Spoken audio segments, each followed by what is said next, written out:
കോട്ടയം ബസേലിയസ് കോളേജിന് മുൻവശത്ത് വെള്ളാപ്പള്ളി പെട്രോൾ പമ്പിന് സമീപത്ത് പാർക്ക് ചെയ്ത കാറിനുള്ളിലാണ് യുവാവിൻ്റെ മൃതദേഹം കണ്ടെത്തിയത്. അപ്പോൾ രാവിലെ മുതൽ കാറിങ്ങനെ കിടക്കുന്നത് കണ്ടുകൊണ്ടാണ് പമ്പിലെ ജീവനക്കാർ ചെന്ന് നോക്കിയപ്പം കാറിനുള്ളിൽ ഒരാൾ കിടക്കുന്നത് കണ്ടു. അന്നേരം തന്നെ പോലീസിൽ അറിയിച്ചു. പോലീസ് വന്ന് ആളെ എടുത്തപ്പോഴത്തേന് മരിച്ച നിലയിലായിരുന്നു. കുടമാളൂർ സ്വദേശി ബിജു എന്നയാളാണ് മരിച്ചെന്നാണ് തിരിച്ചറിഞ്ഞിരിക്കുന്നത്. കാറുടമയുടെ മക്കളെ സ്കൂളിൽ വിട്ട ശേഷമാണ് ഈ പെട്രോൾ പമ്പിന് സമീപത്ത് കാറ് പാർക്ക് ചെയ്തത്.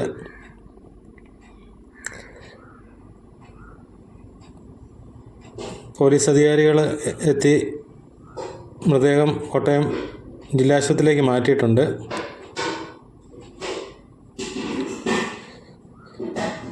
പമ്പിലെ CCTV നോക്കിയപ്പോഴത്തേന് കണ്ടത് കാർ കൊണ്ട് നിർത്തിയിട്ട ശേഷം ബിജു പുറത്തിറങ്ങി പൈപ്പിൽ നിന്ന് വെള്ളമെടുത്ത് കുടിച്ചായിരുന്നു. നെഞ്ചും തിരുമ്മി കാറിലേക്ക് പോകുന്ന ദൃശ്യമാണ് CCTV കണ്ടത്. ഹോസ്പിറ്റൽ അധികാരികളും പറഞ്ഞത് ഹൃദയാഘാതമാണെന്നാണ് പറഞ്ഞിരിക്കുന്നത്.